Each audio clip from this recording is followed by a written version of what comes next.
Hello everyone, my name is Ankit Sehgal and welcome to IPA Institute. So, ये periodic table में हमारा last lecture है and आज हम इसमें क्या क्या पढ़ने वाले हैं। हम इसमें पढ़ने वाले हैं, आज का जो लेक्चर है ओवरव्यू है, हम इसमें पढ़ने वाले हैं anomalous behaviour of second period elements and साथ ही नेचर ऑफ ऑक्साइड कि acidic oxides, basic oxide, amphoteric oxides क्या होते हैं, कैसे किसी भी एलिमेंट को देख करके हम कैसे पहचाने कि वो एसिडिक है, बेसिक है, एम्फोटेरिक है। इसके बारे में आज के लेक्चर में हम बात करेंगे। ठीक है।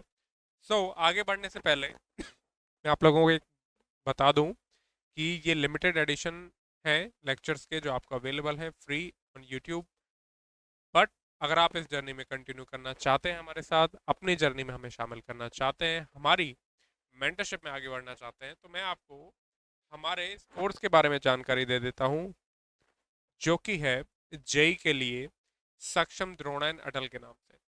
अगर जो बच्चे 11th क्लास में है 2027 में जेई देना चाहते हैं, उनके लिए सक्षम। जो 12th में है उनके लिए द्रोणा, एंड जो अब ड्रॉपर में है यानी उनके पास अब ये लास्ट चांस है अपना ड्रीम आईआईटी हासिल करने का, वो अटल बैच में आ सकते हैं। ओके। सो इस तरीके से आप हमारा कोर्स अवेल कर सकते हैं हमारे ऐप पर आकर के, एंड डिस्काउंट आप लोग देख ही रहे हैं अभी के लिए। चलिए आज का हम अपना लेक्चर स्टार्ट करते हैं। ठीक है, चलिए। Anomalous behaviour of second period elements क्या है, ये जानते हैं इसके बारे में।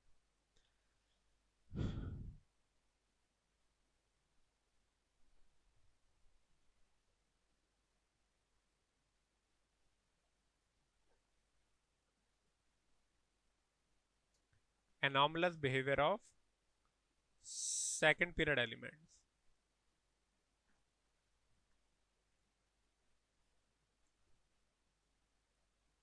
तो क्या होता है कि जो सेकंड पीरियड एलिमेंट्स हैं, सेकंड पीरियड एलिमेंट्स कौन कौन से? Lithium, beryllium, boron, carbon, nitrogen, oxygen, fluorine, ये है। अब डी ब्लॉक में तो आता नहीं है, डी ब्लॉक में सेकंड पीरियड होता है क्या? नहीं होता। तो ये जो सेकंड पीरियड एलिमेंट हैं, show different behaviour from rest of the element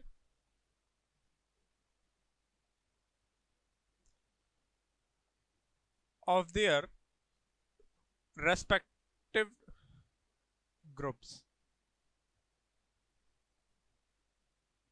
इसे ही हम क्या कहते हैं? एनॉमलस बिहेवियर शो करते हैं। इसे ही हम क्या कहते हैं? Anomalous behaviour. क्यों शो करते हैं? कारण क्या है? रीजन। अच्छा, कौन कौन से ऐसे प्रॉपर्टीज हैं जिनसे आप इस कंक्लूजन तक पहुंचे कि एनॉमलस बिहेवियर शो कर रहे हैं? उन प्रॉपर्टीज के बारे में भी हम बात करेंगे। ठीक है, तो रीजन सुनिए। रीजन है पहला, स्मॉल एटमिक और एंड आयनिक रेडियस। अगर ये आयंस बना रहे हैं तो भी स्मॉल बना रहे हैं, अगर ये एटमिक रेडियाई है तो भी इनकी स्मॉल है। किससे? अपने बाकी के रेस्पेक्टिव ग्रुप से। और जैसे जैसे नीचे जाते हैं तो उससे एटमिक साइज, आयनिक साइज बढ़ता जाता है। तो एटमिक साइज, आयनिक रेडियाई ये कम होने से क्या है? आयनिक रेडियाई कम होने से क्या है? Polarising power. जैसे कि हम लिथियम बेरिलियम में बात करेंगे तो उनके केस में तो पोलराइजिंग पावर क्या होती है? काफी हाई होती है, कोवलेंट करेक्टर आ जाता है। अब ये पोलराइजिंग पावर क्या होती है? तो इसके लिए आप लोग केमिकल बॉन्डिंग का वेट करो। देखो, जो भी टॉपिक्स आपको नहीं आ रहे, जैसे कि अभी मैं पोलराइजिंग पावर की बात कर रहा हूँ यानी फेजांस रूल की बात कर रहा हूँ, तो उसके लिए आपको केमिकल बॉन्डिंग तक वेट करना होगा। अभी मैं आगे और बात करूंगा वैकेंट डी ऑर्बिटल्स की, उसके लिए भी आपको केमिकल बॉन्डिंग में ही आपको डिटेल में समझ में आएगा। तो ये जो टॉपिक है एनॉमलस बिहेवियर, आप लोगों को बस इसके ठीक से नोट्स बनाना, और कुछ नहीं। ओके, चलो। दूसरा, high ionisation energy,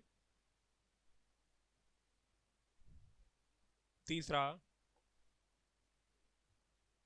high electronegativity, and fourth and most important, absence of vacant d orbitals, absence of vacant d orbitals। ठीक है, चलिए अब ये तो आप लोग जानते हो, ये पहले तीनों पॉइंट। ये क्या है, इसके लिए केमिकल बॉन्डिंग का आप लोग वेट करोगे, ओके। क्योंकि सेकंड पीरियड एलिमेंट जो है उसके पास क्या है, उसके पास 2s है और 2p है, बस। क्या 2d होता है क्या सेकंड पीरियड एलिमेंट्स के पास? बिल्कुल नहीं, क्योंकि सेकंड पीरियड से तो डी स्टार्ट ही नहीं होता, तो वो तो कहां से स्टार्ट होता है, 3d से। इसका मतलब थर्ड पीरियड के एलिमेंट्स के पास 3s भी होगा, 3p भी होगा एंड 3d भी होगा। ठीक है, ठीक है, चलो आगे बढ़ते हैं।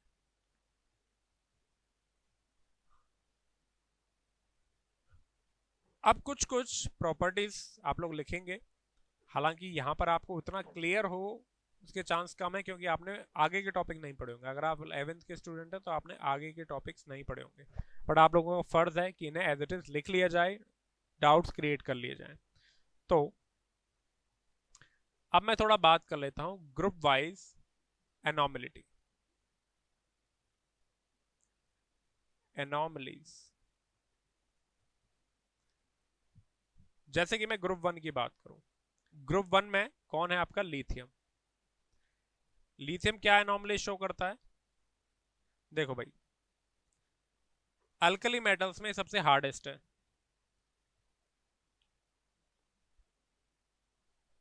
बाकी सब सॉफ्ट होते हैं, रिलेटिवली बाकी सब क्या होते हैं, सॉफ्ट होते हैं।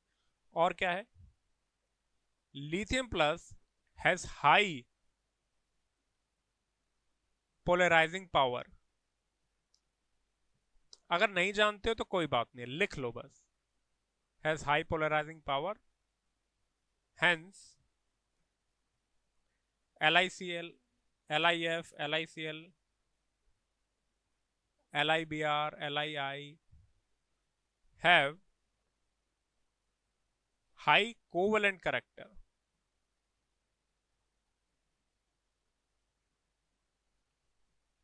इसका कारण होता है फेजांस रूल। लो अब ये अपने डाउट्स में शामिल कर लो, बड़ा इंपॉर्टेंट रूल होता है फेजांस रूल, केमिकल बॉन्डिंग में क्लियर करोगे इस बात को। और क्या क्या है तरीके, अगर मैं बात करूं तो LiOH is a weak base, और बाकी क्या होते हैं, अगर आप इनकी बात करोगे NaOH, KOH, RbOH, CSOH, तो ये किस कैटेगरी में आते हैं सब, ये स्ट्रॉन्ग बेस की कैटेगरी में आते हैं। ठीक है, 100% डिसोसिएशन शो करते हैं। और lithium does not form peroxide, superoxide. और peroxide का मतलब होता है O2-2, सुपरऑक्साइड का मतलब होता है O2-। यानी आपको Li2O2 नहीं मिलेगा, आपको LiO2 भी नहीं मिलेगा। जबकि सोडियम जो है वो Na2O2 बना लेता है, NaO2 भी मिलता है, कम मात्रा मिलता है पर बना लेता है। ठीक है, तो लिथियम नहीं बना पाता। ये पॉइंट आप कहां पढ़ोगे, एस ब्लॉक। हालांकि नीट के सिलेबस में नहीं है, जेई के सिलेबस में होता है, जेई के सिलेबस में है, तो वहां आप इसको पढ़ेंगे। चलो आगे बढ़ें।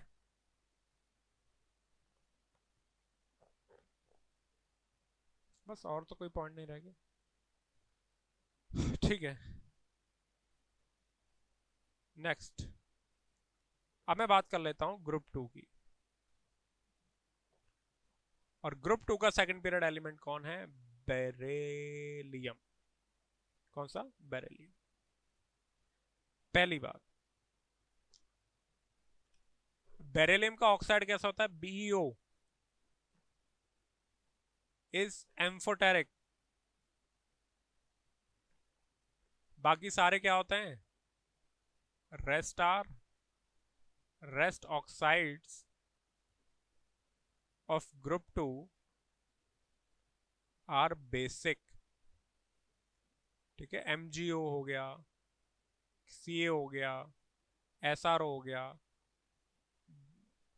BA हो गया, ये सब क्या होते हैं? बेसिक। अगला टॉपिक यही है, बेसिक एंड एम्फोटेरिक ऑक्साइड क्या है, एसिडिक ऑक्साइड क्या है, बेसिक ऑक्साइड क्या है। ठीक है, यानी ये सिर्फ एसिड से रिएक्ट करते हैं और ये एसिड और बेस दोनों से रिएक्ट करके सॉल्ट बना लेता है। ठीक है, दूसरा पॉइंट है इसकी,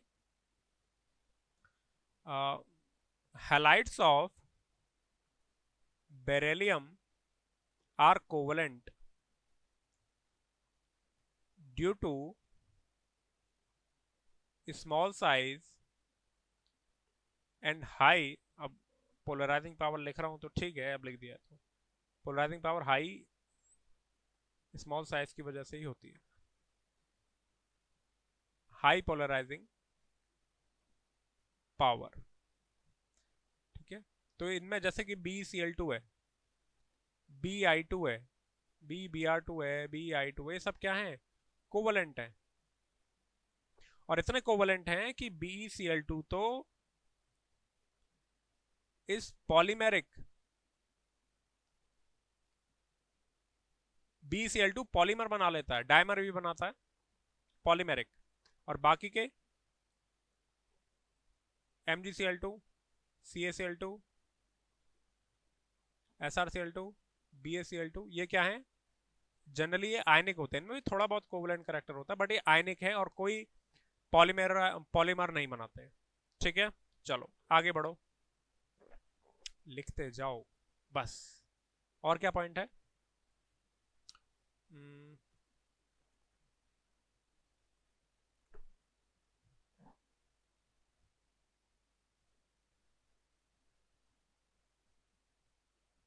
एक और पॉइंट और, ठीक, हाँ एक पॉइंट और लिख लो, कॉम्प्लेक्स वाला लिख लो। बेरिलियम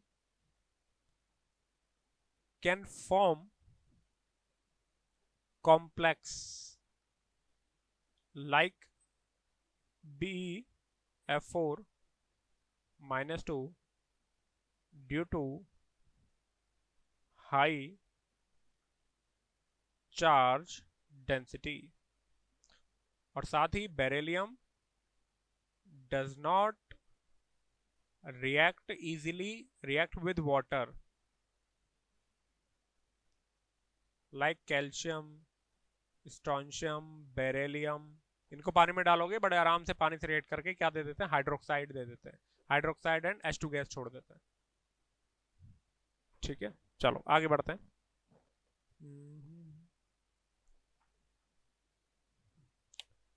बस। अच्छा, बेरिलियम को तो अल्कलाइन अर्थ मेटल भी नहीं कहा जाता। बेरिलियम की बात जानते हैं? हालांकि हम लिख चुके हैं, group 2 elements are called alkaline earth metal except beryllium. क्यों? क्योंकि इसके ऑक्साइड एम्फोटेरिक है, पानी से ठीक से रिएक्ट नहीं करता, और ऑक्साइड है इसके एम्फोटेरिक, तो अल्कलाइन कहां से हुआ है? क्लियर? ठीक है, अब आ जाओ ग्रुप 13। ये जो मैं लिखवा रहा हूं ये S ब्लॉक P ब्लॉक में पढ़ते हैं वैसे, बट फिर भी डाउट्स तो क्रिएट हो ही जाएंगे मन में, लिखते जाओ। ग्रुप 13 का कौन है भाई? बोरॉन।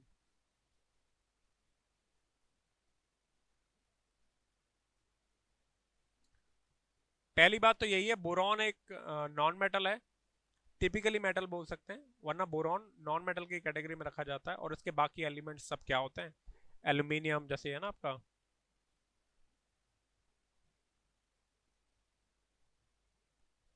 ये सब मेटल है और ये नॉन मेटल है।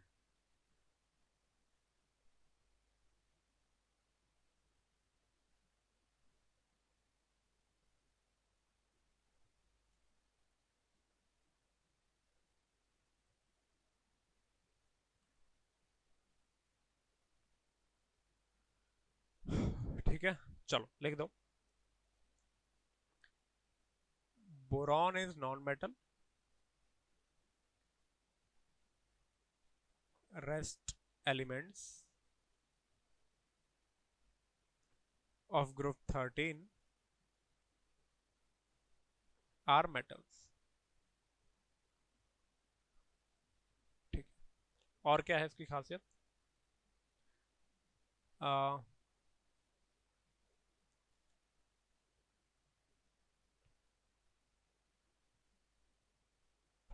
और कौन से पानी, कोवेलेंट बॉन्डिंग और electron deficient hydride, electron deficient halides. ठीक है, लिख देते हैं।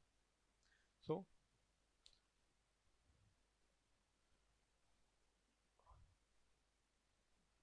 Boron halides are covalent and electron deficient। Boron has high melting point। Boron has high melting point। ये इंपॉर्टेंट है, जब आप बोरॉन फैमिली पढ़ते हो तो इसमें एक बात पढ़ते हो, boron family is the most heterogeneous family. और बोरॉन एक ऐसा नॉन मेटल है जिसका मेल्टिंग पॉइंट बहुत हाई होता है। नॉन मेटल्स के मेल्टिंग पॉइंट हाई नहीं होते जनरली, मेटल्स के होते हैं, लेकिन बोरॉन का एक्सेप्शनली हाई मेल्टिंग पॉइंट होता है। ठीक है, ठीक है। और boron do not form +1 oxidation state. ये तो एल्यूमिनियम भी नहीं बनाता, ये इतना इंपॉर्टेंट नहीं है। छोड़ो छोड़ो छोड़ो छोड़ो, ज्यादा ही टेक्निकल हो जाएगा।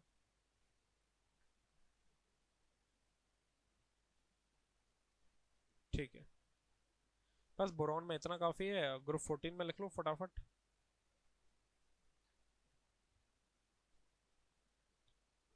कार्बन, इसकी तो कैटेनेशन प्रॉपर्टी बहुत हाई है। Carbon catenation property show catenation extensively, काफी लंबी लंबी चेन्स बनाता है। It form longer chain. Catenation को कहते हैं हम क्या, longer, long chain. It form longer chains. इसकी तो सबसे हाई होती है। लॉन्ग कैटेनेशन से मतलब है एलिमेंट्स आपस में ही जुड़ के लंबी लंबी चेन बनाते रहे।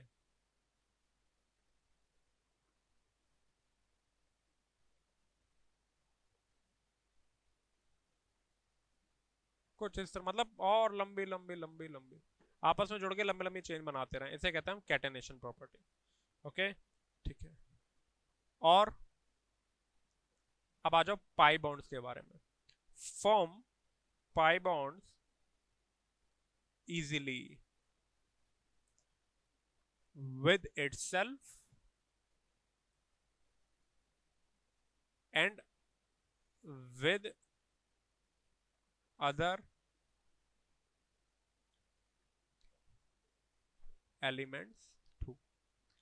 जैसे कि कार्बन डबल बॉन्ड खुद के साथ बनाता है, कार्बन ट्रिपल बॉन्ड बना लेता है, कार्बन नाइट्रोजन के साथ भी बॉन्ड बनाता है, कार्बन ऑक्सीजन के साथ भी बॉन्ड बना लेता है। ठीक है, सल्फर के साथ भी इवन बना लेता है। ठीक है, खुद से बनाना ये सिर्फ सेकंड पीरियड के एलिमेंट की ही खासियत होती है, खुद से बनाना, और किसी की खासियत नहीं होती। कार्बन नाइट्रोजन ऑक्सीजन ये खुद से बना लेते हैं डबल बॉन्ड। और आ,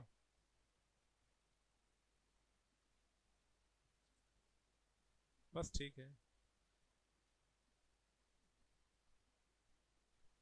ठीक है। ग्रुप 14 में इतना ही काफी है। ग्रुप 15 नाइट्रोजन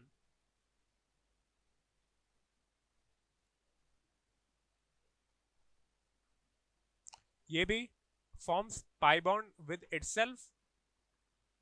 जैसे कार्बन के नीचे कौन है आपका, सिलिकॉन। सिलिकॉन कभी भी आपको डबल बॉन्ड बनाता नहीं दिखेगा। जर्मेनियम आपको डबल बॉन्ड ट्रिपल बॉन्ड बनाते कभी नहीं दिखेंगे, ध्यान रखें। क्लियर है? ओके। ग्रुप 15 की बात करते हैं हम, नाइट्रोजन। ये भी खुद से पाई बॉन्ड बना लेता है, अदर एलिमेंट से पाई बॉन्ड बना लेता है, खुद से पाई बॉन्ड बनाने की एबिलिटी। हिचकी। सो नाइट्रोजन, सेम लाइन हम ऑक्सीजन में भी लिखेंगे, फॉर्म्स पाई बॉन्ड इजीली। क्यों बना सकता है खुद से? क्योंकि स्मॉल साइज होता है, due to small size. 1 minute. Okay. Nitrogen forms pi bond easily with itself and with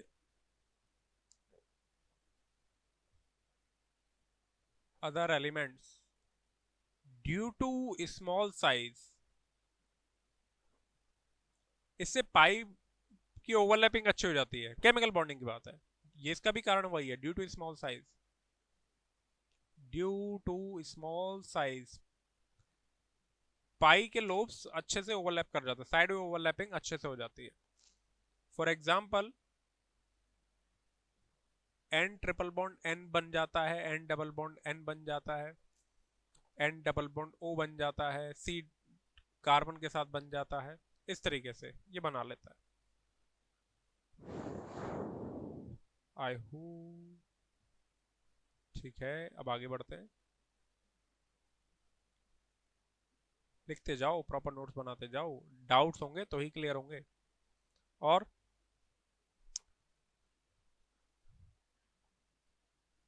nitrogen can exist as diatomic molecule, that is N2, unlike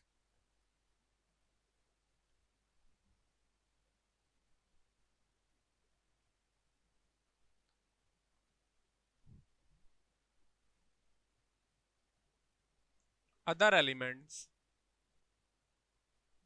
of group 15। जैसे कि आपको P2V2 कुछ नहीं मिलेगा, आपको फास्फोरस कम से कम P4 में मिलेगा। ठीक है, तो ये होता है ना, सिर्फ डायटोमिक मॉलिक्यूल में यही मिलता है और कोई नहीं। और P4 इसमें मिल जाएगा। और क्या पॉइंट्स हैं? ऑक्साइड्स जब हम पढ़ेंगे, शो वेरिएबल ऑक्सीडेशन स्टेट, इतनी वैरायटी आपको बाकी के एलिमेंट्स में नहीं मिलेगी।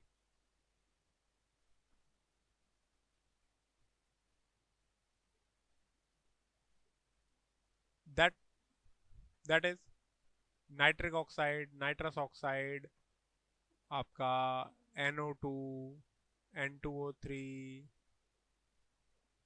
N2O5 etcetera. तो यहाँ पर ये +2 में है, यहाँ पर +1 में है, यहाँ पर +4 में है, यहाँ पर +3 में है, यहाँ पर +5 में है। इस तरीके से वेरिएबल और कोई नहीं शो कर सकता, इतनी वैरायटी नहीं। फास्फोरस +3 +5। ठीक है, चलो। हाँ, और क्या है? All other elements except nitrogen of group 15 show allotropy. अब ये पॉइंट्स पी ब्लॉक्स के हैं सारे, तो आप यहां क्यों लिखा रहे हो सर? डाउट्स क्रिएट कर रहा हूं माइंड में, रहने चाहिए। ठीक है, और क्या है?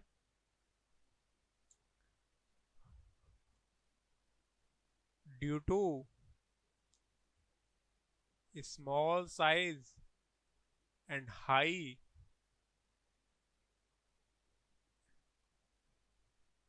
इलेक्ट्रो नेगेटिविटी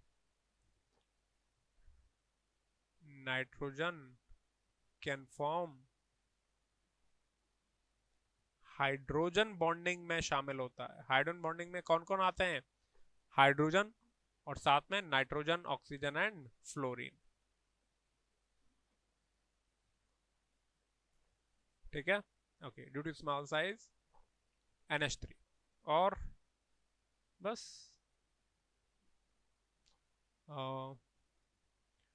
एक्सपैंड नहीं कर सकता अपना octet. Nitrogen can't expand its octet like other elements of group 15। इसका एक एग्जांपल ये है। अब ऑक्टेट रूल केमिकल बॉन्डिंग का पार्ट है, लेकिन कोई बात नहीं, आप लोग लिखते जाओ। वैसे पता है कितना लिख रहे हो। जैसे कि NH3 बन जाएगा, NCl3 बन जाएगा, PCl3 बन जाएगा, PF3 बन जाएगा, PCl5 बन जाएगा, लेकिन कभी भी आपको NCl5 नहीं मिलेगा। PCl5 मिल जाएगा, PCl6 माइनस भी मिल जाएगा। ये देखो ना, अपना 6 कोवेलेंट बॉन्ड बना रहे हैं, अपना ऑक्टेट एक्सपेंड करके बना सकते हैं। नाइट्रोजन ऐसा कुछ नहीं कर सकता। ठीक है, आर्सेनिक है, बना लेगा, बना लेगा, नाइट्रोजन नहीं कर सकता। बिस्मिथ कर लेगा अपना ऑक्टेट एक्सपैंड, और एंटीमनी कर लेगा, ये बना लेगा। लेकिन नाइट्रोजन ऐसे बना लेगा, लेकिन नाइट्रोजन कभी भी अपना ऑक्टेट एक्सपैंड नहीं कर सकता है, बस यहां तक ही वो बनाता है। ठीक है, ठीक है, बस ये हो गया आपका नाइट्रोजन फैमिली का। अब आ जाओ ग्रुप 16 की एनॉमलस बिहेवियर। पहला तो वही, खुद से बॉन्ड बना सकता है, डायटोमिक मॉलिक्यूल की फॉर्म में रह सकता है, और खुद से बॉन्ड बनाता है।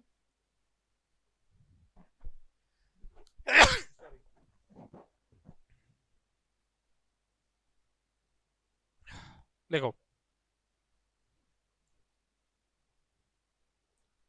ऑक्सीजन, इसका एलिमेंट कौन सा है एनॉमलस बिहेवियर शो करने वाला? Oxygen. Oxygen can form bond, can form pi bond with itself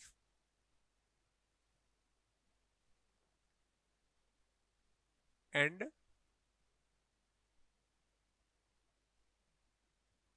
other elements, with itself and other elements due to small size।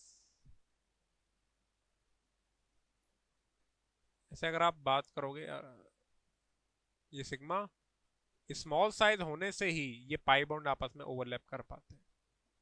ठीक है, इस तरीके से। For example, O double bond O, N double bond O, C double bond O, etcetera. Oxygen तो side atom की form में, oxygen कभी भी साइड एटम बना है तो या तो वो डबल बॉन्ड बना करके बना है, या अपने ऊपर साइड एटम बना है, या तो डबल बॉन्ड बना करके बना है अपने ऊपर नेगेटिव चार्ज लेकर के। 11th वालों को इसमें कुछ समझ में नहीं आएगा। ठीक है, ओके, वो बस नोट्स क्रिएट करते चलो ठीक से, ये सारी बातें केमिकल बॉन्डिंग में रिपीट हो जाएंगी। और अब जैसे it exist as diatomic molecule, कभी भी आपको सल्फर डबल बॉन्ड बनाता कभी नहीं दिखेगा। ठीक है,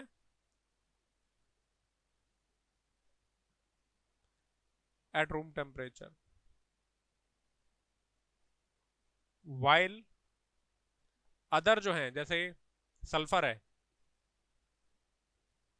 वाइल अदर एग्जिस्ट एज, जैसे कि सल्फर है वो क्या बना करके रहेगा? एसिड बना करके रहेगा। जैसे कि सल्फर के बारे में बात कर लूं मैं,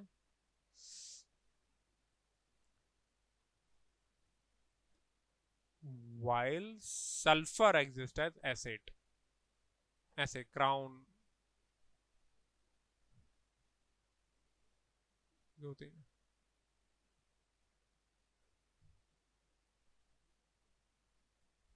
1 2 3 4 5 6 7 8 क्राउन सल्फर बोल देते हैं इसको। रूम टेम्परेचर पर सल्फर ऐसे रहता है। पाई बॉन्ड बना ही नहीं सकता, क्यों? इस आपस में पाई बॉन्ड नहीं बना सकता क्योंकि इसका साइज ही बहुत बड़ा है, बहुत दूर दूर रहते हैं। दूर दूर रहता तो चांस ही नहीं है कि आकर के पाई बॉन्ड बना ले। Sorry sorry.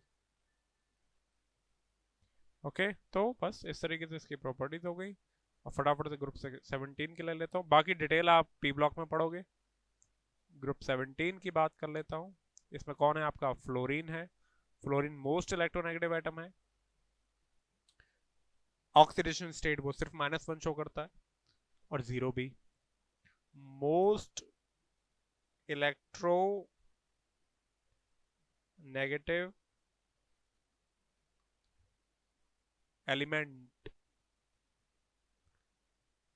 in entire periodic table shows only -1 और 0 तो ऑब्वियसली सभी करते हैं, oxidation state.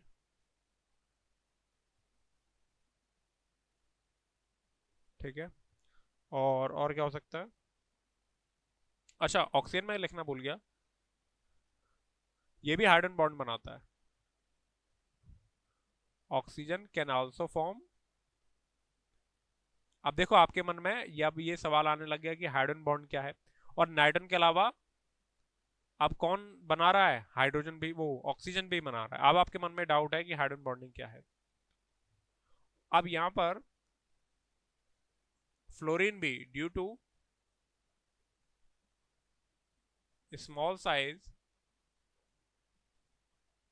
And high electronegativity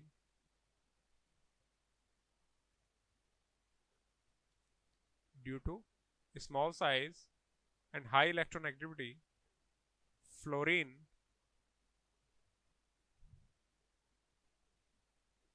can form hydrogen bond. For example, HF। Hydrogen bond बनाने के लिए हाइड्रोजन चाहिए, और क्या चाहिए? फ्लोरीन, ऑक्सीजन या नाइट्रोजन से जुड़ा होना चाहिए। और इसके सामने भी फिर ये अलग ही टॉपिक है, हम हाइड्रोजन बॉन्डिंग नहीं पढ़ रहे हैं, बस कम से कम डाउट तो क्रिएट कर ही लो दिमाग में। और सामने इसके ये होता है हाइड्रोजन बॉन्ड, सामने इसके फ्लोरीन, ऑक्सीजन या नाइट्रोजन, ये कंडीशन होती है, ये होता है हाइड्रोजन बॉन्ड। चलो ठीक है। अच्छा, अपना ऑक्टेट एक्सपैंड नहीं कर सकता, कभी भी सेंट्रल एटम नहीं बनता, हमेशा साइड एटम बनता है। फ्लोरीन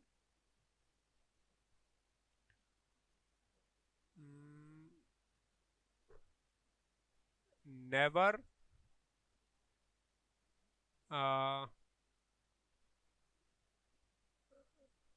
पोजीशन एट, ऐसा लिखना चाहिए, never position at central atom as. ये बहुत ही बहुत ही इंटरेस्टिंग पॉइंट है। Fluorine never position as central atom in any molecule, in any compound. It always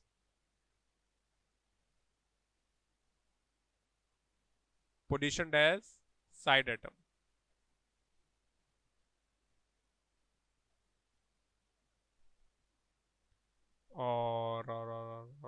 और क्या हो गए?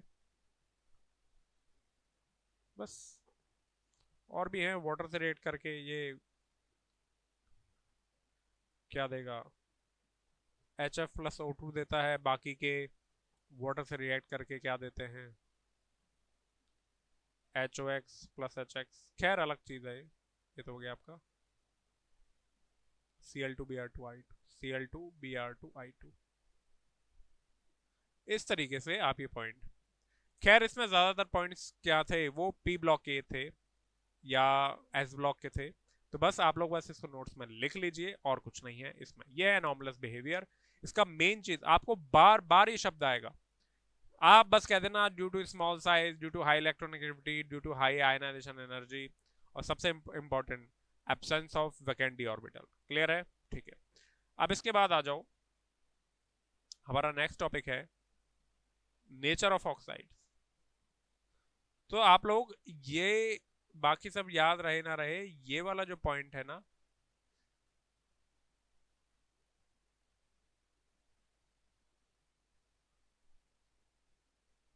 ये आप ये जरूर याद रखें। ठीक है, ये बहुत ही इंपॉर्टेंट पॉइंट है। चलो अब हम बढ़ते हैं आगे।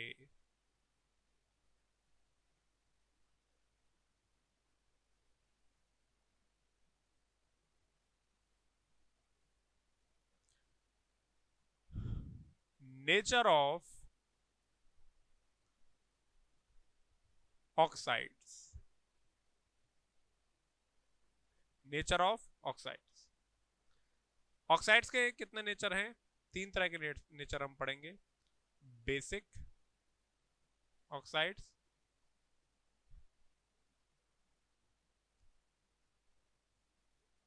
Acidic oxides,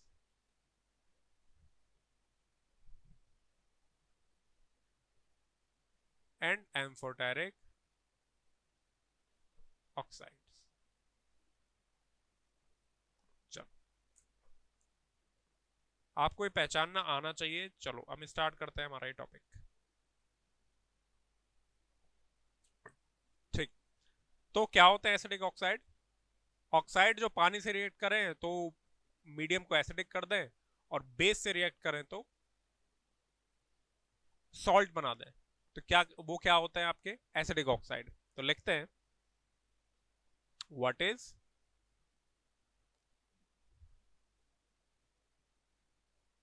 acidic oxides. जो पानी से रिएक्ट करें तो मीडियम को एसिडिक कर दें, एसिडिक सॉल्यूशन बना दें, और अगर बेस से रिएक्ट करें तो सॉल्ट बना दें। तो क्या डेफिनेशन है? Oxides which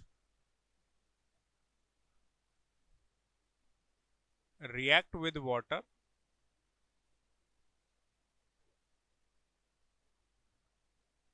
to form acids and with base form salts. For example, CO2 है, पानी में डालोगे क्या बनाएगा? H2CO3 बनाएगा। ठीक है, एसिड है, कार्बोनिक एसिड कहते हैं इसे।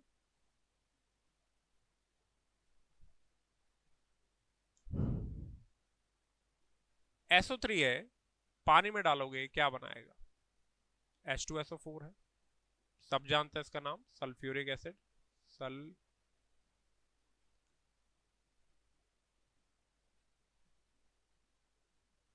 एसिड। तो ये कैसा ऑक्साइड हुआ? कार्बन का ये एसिडिक ऑक्साइड हुआ ये। और आपका लेट से NO2 है, पानी से रिएक्ट करवा लो क्या बना लेगा? HNO3 बना लेगा। ठीक है, हालांकि मिक्स्ड ऑक्साइड है, पढ़ेंगे क्या बना लिया इसने, नाइट्रिक एसिड। तो इस तरीके से ये रिएक्शन होती है। अच्छा, अगर ये बेस से रिएक्ट करेगा तो क्या बनाएगा? फॉर एग्जाम्पल अगर आपने SO2 को बेस से रिएक्ट करवा दिया तो ये क्या बनाएगा? Na2SO3 plus water. Na2SO3 plus water. आपने ये सॉल्ट हो गया, ये हो गया सॉल्ट। आपने लेट से CO2 को रिएक्ट करवा दिया बेस से, NaOH से, क्या बना लेगा? Salt plus water. अरे एसिड की ये कौन सी रिएक्शन है? न्यूट्रलाइजेशन रिएक्शन ही तो है, सब लोग जानते हैं क्या, कि जब भी एसिड और बेस रिएक्ट करते हैं तो क्या बनाते हैं? सॉल्ट प्लस वाटर बनाते हैं। न्यूट्रलाइजेशन रिएक्शन कहते हैं इसे। ठीक है, Na2CO3 इज अ सॉल्ट, एक बेसिक सॉल्ट है क्योंकि ये स्ट्रॉन्ग बेस है और ये weak, strong base and weak acid का सॉल्ट। क्लियर है? तो सबसे पहले ये एक्वस मीडियम में ही रिएक्ट करता है ना, तो CO2 वाटर से रिएक्ट करके H2CO3 और H2CO3 ने NaOH के साथ रिएक्ट करके क्या दे दिया, Na2CO3 दे दिया। ये कहलाते हैं एसिडिक ऑक्साइड। अच्छा आगे और देखो बेसिक ऑक्साइड क्या होगा।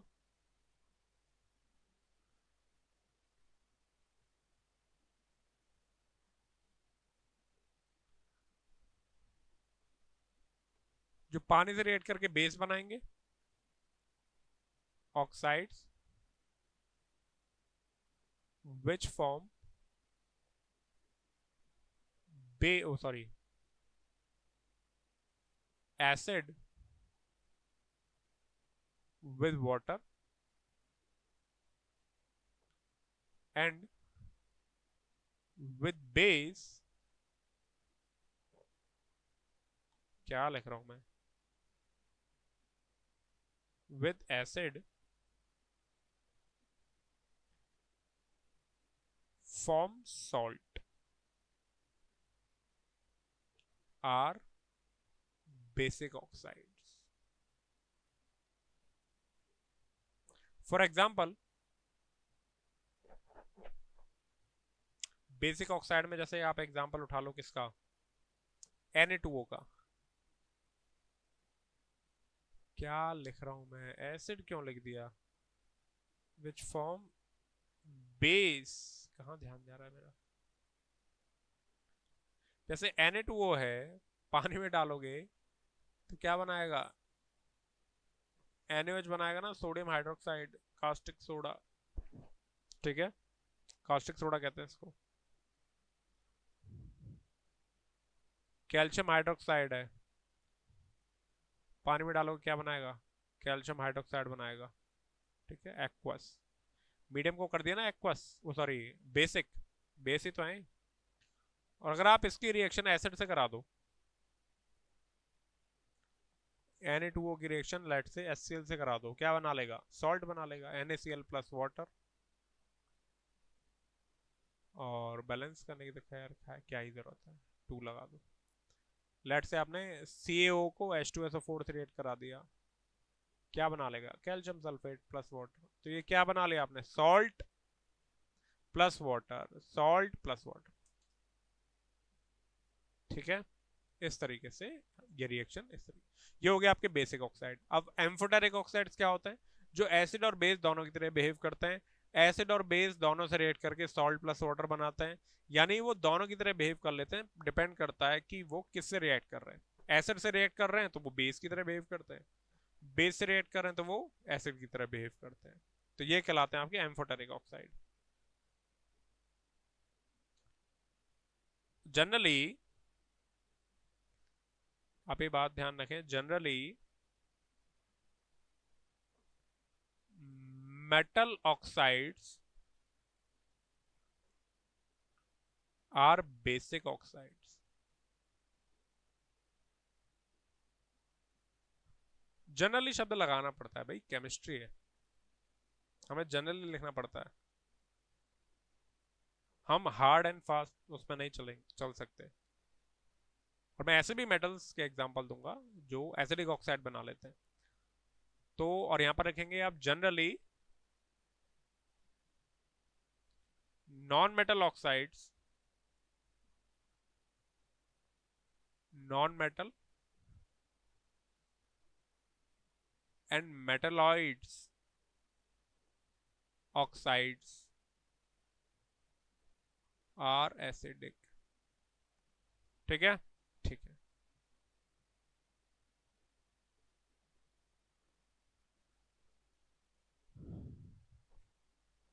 अब आ जाओ amphoteric oxides.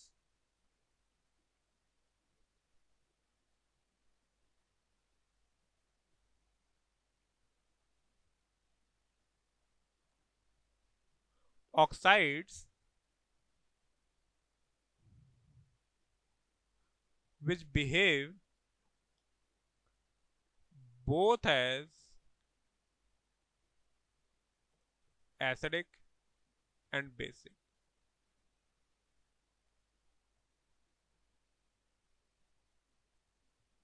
And form salts, salt and water, salt, when react with both acid and base. सबसे फेमस एग्जांपल होता आपका एल्यूमिना का, Al2O3 हो गया, BeO हो गया, Zn हो गया, एक्सेट्रा। ये एम्फोटेरिक ऑक्साइड के एग्जांपल्स है। ठीक है, ठीक है। जैसे कि Al2O3 की आप एसिड से रिएक्शन करा दो और इसकी आप बेस से रिएक्शन करा दो, तो ये बना लेगा सॉल्ट AlCl3 प्लस वाटर, और यहां पर ये बना लेगा सोडियम मेटाल्यूमिनेट प्लस वाटर, ये बना दिया सॉल्ट। इसको आप ऐसे भी लिख सकते हो NaAlOH का होल 4, सेम चीज है, सोडियम मेटाल्यूमिनेट। तो ये क्या है आपके लिए, अभी सॉल्ट है, नाम वाम जान। जैसे कि लेट से आपने जिंक ऑक्साइड ले लिया, आप H2SO4 ले सकते हो, Al2 वो Al2SO4 का होल थ्राइस बना लेगा। ठीक है, अगर आप, वो भी सॉल्ट ही तो है, H2SO4 के साथ करा लोगे तो Al2SO4 का होल थ्राइस बना लेगा प्लस वाटर, इस तरीके। अब ZNO है, अच्छा जब ये HCl के साथ रिएक्ट कर रहा है तब से बिहेव कर रहा है एज अ बेस, और जब ये NaOH के साथ रिएक्ट कर रहा है तब ये बिहेव कर रहा है एज अ एसिड। तो यहां तो ये एज अ बेस की तरह काम कर रहा है इस रिएक्शन में, और यहाँ ये एसिड की तरह काम करेगा इस रिएक्शन में। क्लियर? ठीक है। अब ZNO की भी रिएक्शन करा लो,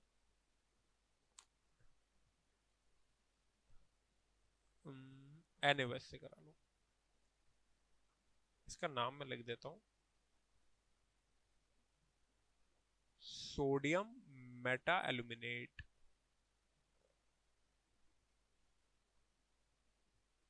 सोडियम मेटा एल्यूमिनेट। अब ZNO की कराओ HCl से, सॉल्ट बनेगा zinc chloride plus H2O, salt है। और अगर इसी की कराओ किसके साथ, NaOH के साथ, क्या बना लेगा ये, NaOH के साथ रेड करके सोडियम जिंकेट बनाएगा, Na2ZnO2 plus H2O, sodium zincate.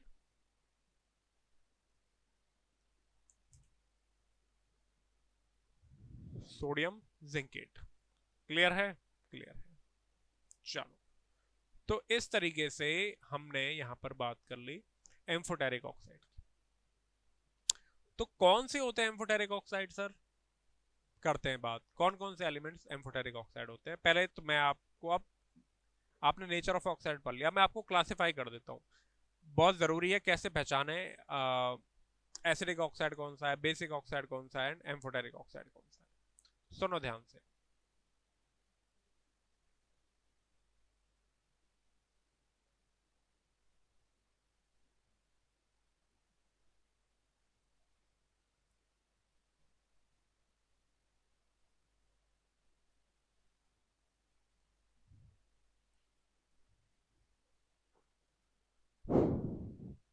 सुनो,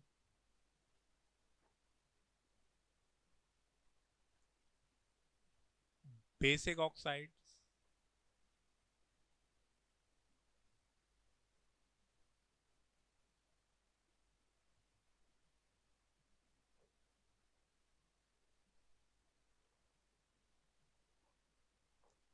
न्यूट्रल ऑक्साइड, न्यूट्रल भी होते हैं, और एसिडिक ऑक्साइड। पहले हम इनकी बात कर लेते हैं, फिर मैं लास्ट में एम्फोटेरिक ऑक्साइड भी लिखूंगा।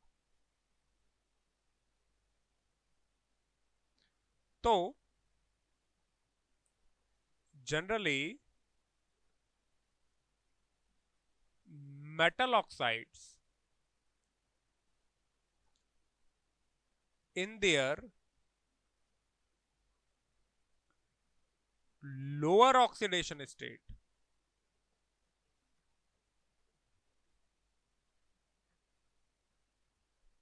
are basic. For example, Li2O है, Na2O है, और लेट्स से CaO है, लेट्स से MgO है, और ठीक है,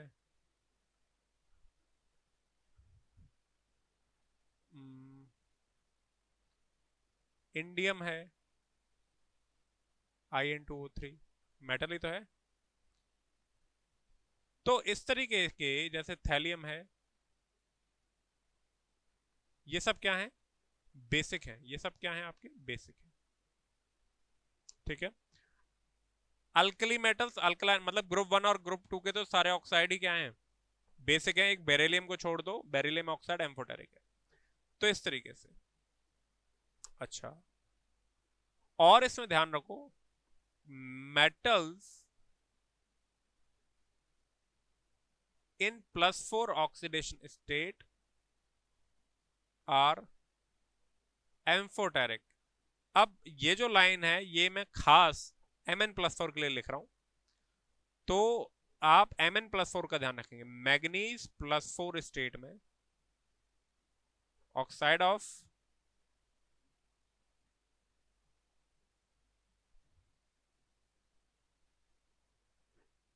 Mn+4 यानी MnO2 एम्फोटेरिक है। और मेटल, ये मैग्नीज के लिए एप्लीकेबल है। ठीक है। Metals in higher oxidation state are acidic, acidic भी हो सकते हैं, और ये बात भी एप्लीकेबल है मैग्नीज के लिए। Mn2O5, MnO3 और Mn2O7। गौर करना, यहां मैग्नीज कौन सी स्टेट में है? +5। अब 11th वाले ऑक्सीडेशन स्टेट समझते हैं क्या?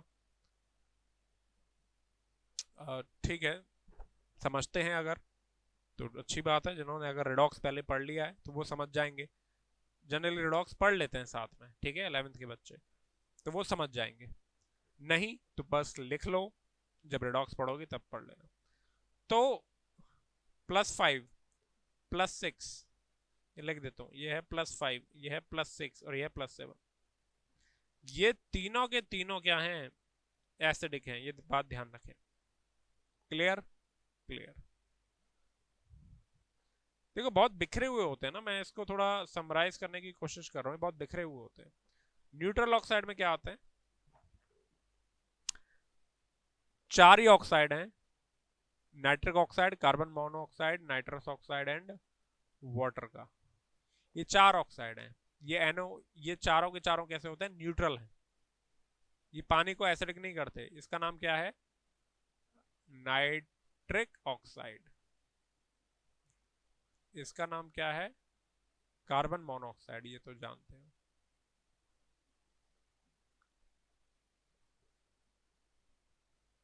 इसका नाम क्या है? Nitrous oxide. और H2O को तो तुम जानते ही हो। H2O पीने में क्या है? H2O है, न्यूट्रल है। अब आ जाओ एसिडिक ऑक्साइड के बारे में।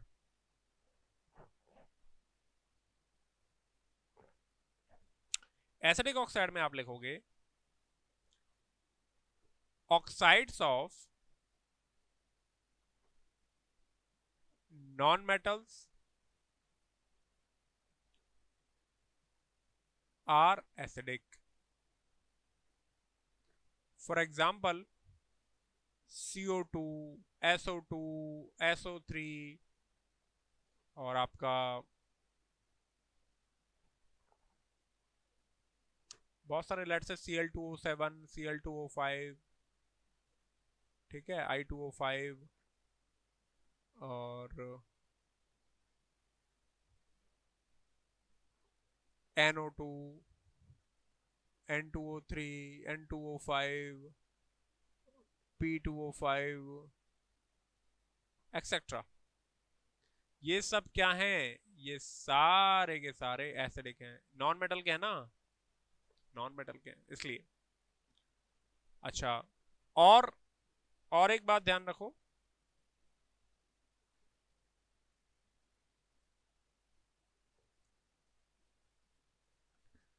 और ये बात ध्यान रखो कि oxides of metalloids are also acidic. Oxides of metalloids are also acidic except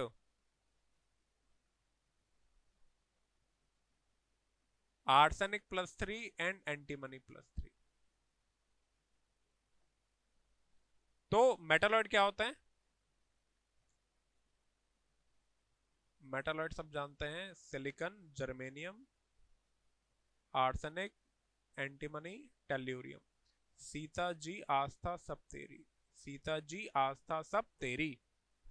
तो इसमें अगर आप आर्सेनिक और एंटीमनी की +3 स्टेट को छोड़ दें तो बाकी सब क्या है? एसिडिक हैं। फॉर एग्जांपल SiO2 हो गया, GeO2 हो गया, लेट्स से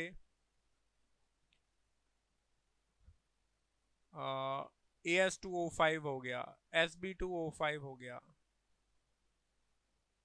और लेट्स से टेल्यूरियम का कोई ऑक्साइड हो गया, लेट्स से TO2 हो गया। ये सब क्या हैं? ये एसिडिक हैं। तो ये क्या है सर? ये एम्फोटेरिक है। ये क्या है? एम्फोटेरिक है। अभी मैं आगे लिख देता हूं। तो ये अब आपका सिर्फ और सिर्फ एम्फोटेरिक रह गया डिटेल में। सो आई होप आप लोगों को यहाँ पर चीजें थोड़ी क्लियर हुई। इसे लिखो, नोट करो, फिर मैं आगे बढ़ता हूँ।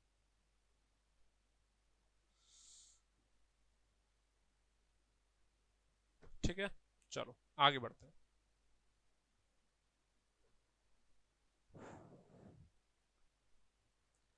अब मैं बात कर लेता हूं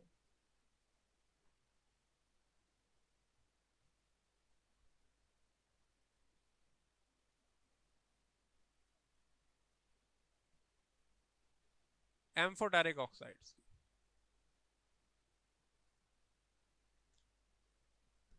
अब जो मैं आपको एलिमेंट्स लिख रहा हूं उनके जो ऑक्साइड्स हैं वो क्या हैं? एम्फोटेरिक है। लिखो,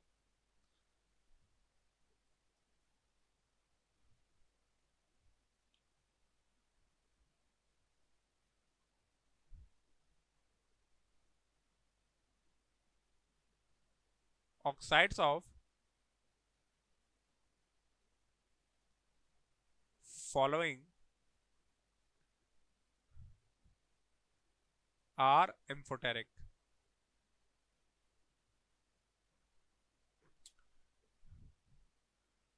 गैलियम का, वेनेडियम का +5 में, जिंक का, बेरिलियम का, एल्यूमिनियम का, टिन, क्रोमियम +3, एंटीमनी +3, मैग्नीज का जो मैंने पहले भी लिया था +4, आर्सेनिक +3, और ये लेड। तो ये जितने भी ऑक्साइड्स हैं ये सब क्या हैं? एम्फोटेरिक हैं। फॉर एग्जाम्पल ये सारे के सारे ऑक्साइड्स अगर ये बनाएंगे तो एम्फोटेरिक बनाएंगे। फॉर एग्जाम्पल गैलियम का क्या मैंने ऑक्सीडेशन स्टेट जिक्र करी है? कोई नहीं। तो जैसे ये है गैलियम ऑक्साइड, ये क्या है आपका? एम्फोटेरिक है।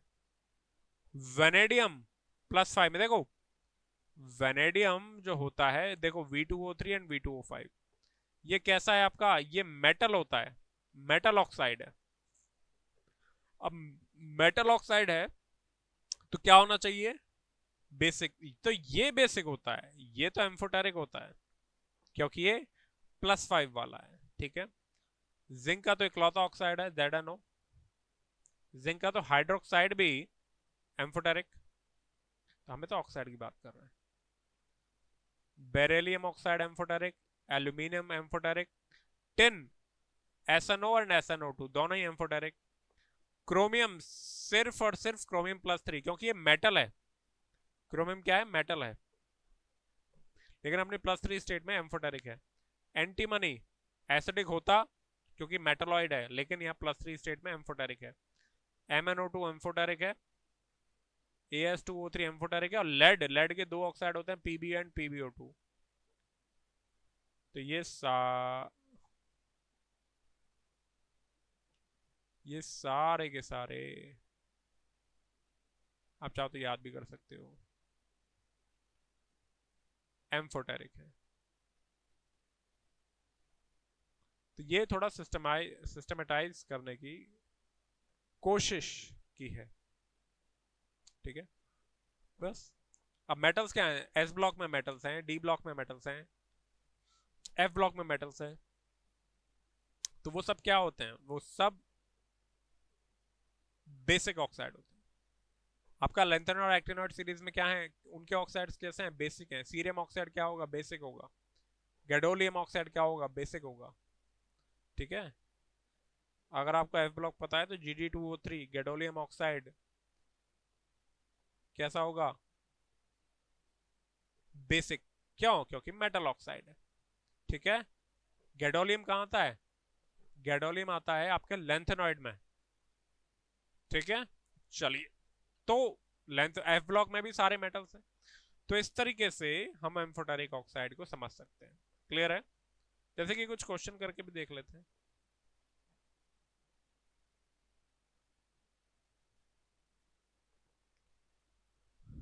लेट्स से आपको आइडेंटिफाई करना है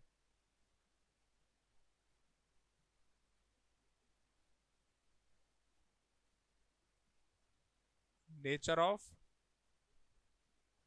ऑक्साइड्स। मैं लिख दिया let's say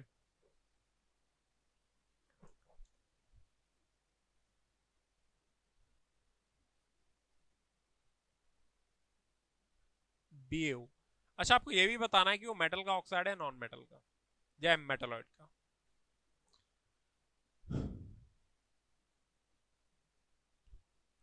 I2O5, SC2O3, Ti2O3,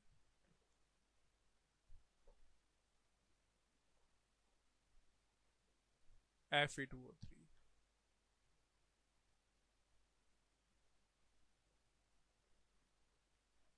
N2O5, P2O5,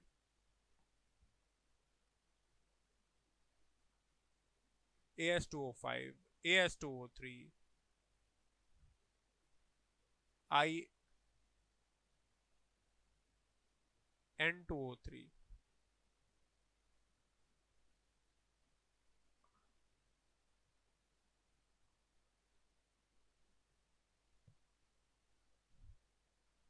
और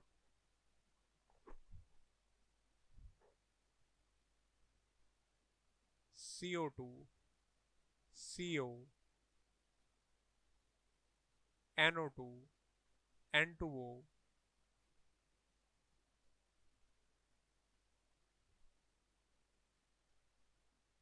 और Bi2O3, CO। अच्छा, CO तो ले लिया, NO ले लो,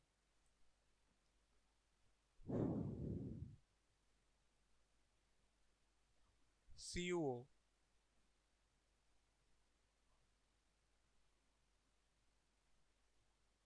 Mn2O5, Mn2O3,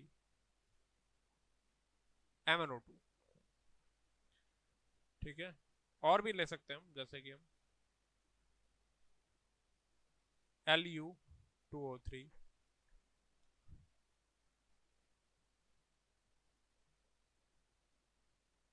THO2 thorium oxide,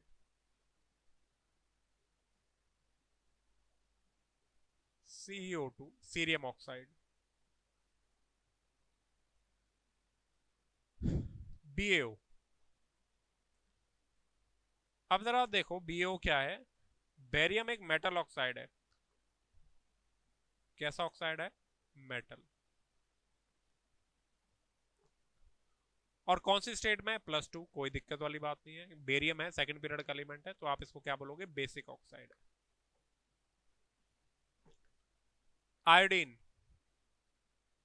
एक नॉन मेटल का ऑक्साइड है, और नॉन मेटल का ऑक्साइड जनरली कैसा होता है? एसिडिक होता है। कोई एक्सेप्शनल केस नहीं है। देखो नॉन मेटल के लगभग सारे ही ऑक्साइड कैसे होते हैं? एसिडिक होते हैं। एक सिवाय ये नाइट्रोजन का केस है जो न्यूट्रल है। बाकी अब यहाँ देखो कोई नॉन मेटल है क्या? Gallium, vanadium, zinc, beryllium, aluminium, tin, chromium,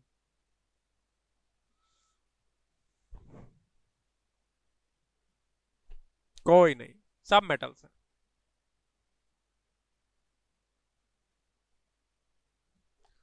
scandium एक मेटल ऑक्साइड है, डी ब्लॉक का है कि नहीं है? तो किस कैटेगरी में आएगा? बेसिक ऑक्साइड की कैटेगरी में आएगा। टाइटेनियम ऑक्साइड, ये भी क्या है आपका? मेटल ऑक्साइड है। किस कैटेगरी में आएगा? बेसिक ऑक्साइड की कैटेगरी में आएगा। आयरन कैसा है भैया? मेटल है और +3 में है, ये +3 तो ये किस में आएंगे? बेसिक की कैटेगरी में आएंगे। N2O5 नॉन मेटल ऑक्साइड है, किस कैटेगरी में आएंगे? एसिडिक में आएंगे। ये किस में आएगा? एसिडिक में आएगा, नॉन मेटल है ये। ये क्या है आपका? आर्सेनिक मेटालॉइड ऑक्साइड है। और मेटालॉइड ऑक्साइड जो है और +5 स्टेट में, बड़े आराम से क्या बोलोगे इसको? एसिडिक। ये भी क्या है आपका? मेटालॉइड ऑक्साइड है। ये क्या बोलोगे इसको? एम्फोटेरिक बोलना ही पड़ेगा, क्योंकि आर्सेनिक +3 स्टेट में। इंडियम, इंडियम क्या है भैया? मेटल होता है। अरे ग्रुप 13 में आता है नीचे, बैंगन, आलू, गाजर, इन थैला, इन मतलब इंडियम। तो मेटल है तो कैसा ऑक्साइड है? बेसिक, +3 स्टेट में है। CO2 नॉन मेटल ऑक्साइड है। और ये तो बहुत सिंपल है कि ये एसिडिक ऑक्साइड है। CO एक नॉन मेटल ऑक्साइड है, किस कैटेगरी में है? न्यूट्रल ऑक्साइड की कैटेगरी में है, क्योंकि न्यूट्रल ऑक्साइड है, न्यूट्रल ऑक्साइड में हमने इसको लिखा है। NO2 नॉन मेटल है और ये एसिडिक है। ये नॉन मेटल ऑक्साइड है और ये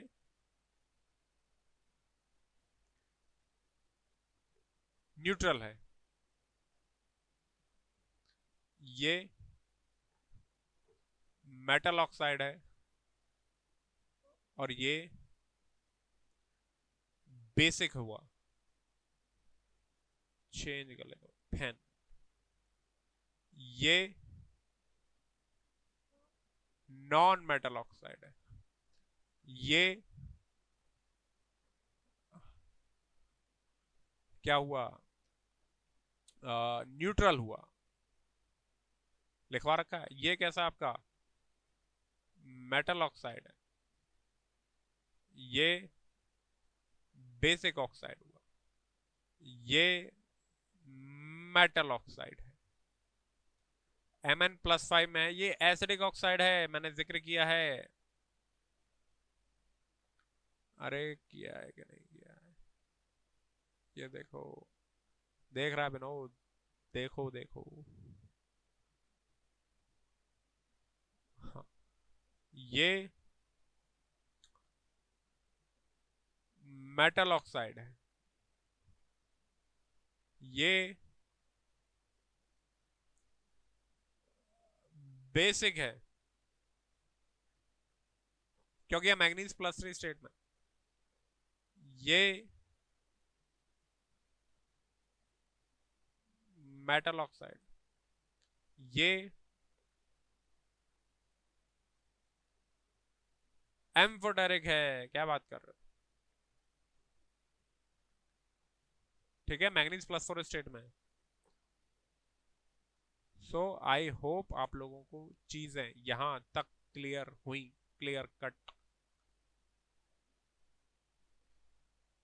लुटेशियम, थोरियम, सीरियम, ये एक्टेनॉइड है, वो सॉरी लेंथेनॉइड है, मेटल ऑक्साइड है। ये भी थोरियम मेटल ऑक्साइड है, एक्टेनॉइड्स का पास है, ये भी मेटल ऑक्साइड है। तो ये तीनों के तीनों क्या हो गया आपका? Basic. Ga2O3, PbO, SNO, SNO2, क्या बोलोगे? एम्फोटेरिक।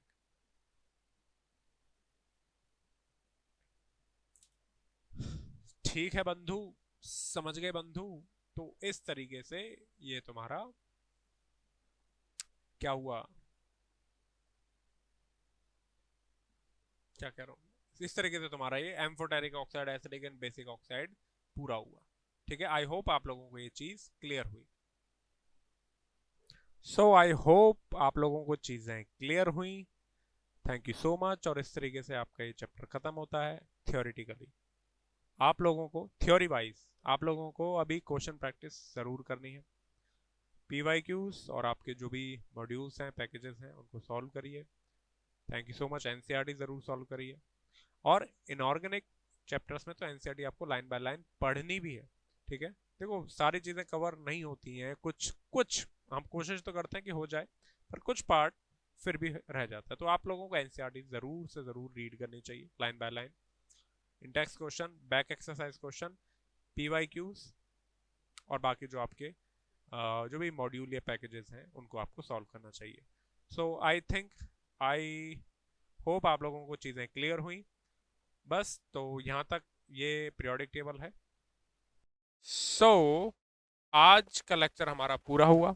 आई होप आप लोगों को चीज़ें पसंद आई, आप लोगों को कंटेंट अच्छा लगा, आप लोगों को चीज़ें समझ में आई। और इस तरीके से हमने पीरियोडिक टेबल चैप्टर थियोरिटिकली ख़त्म किया।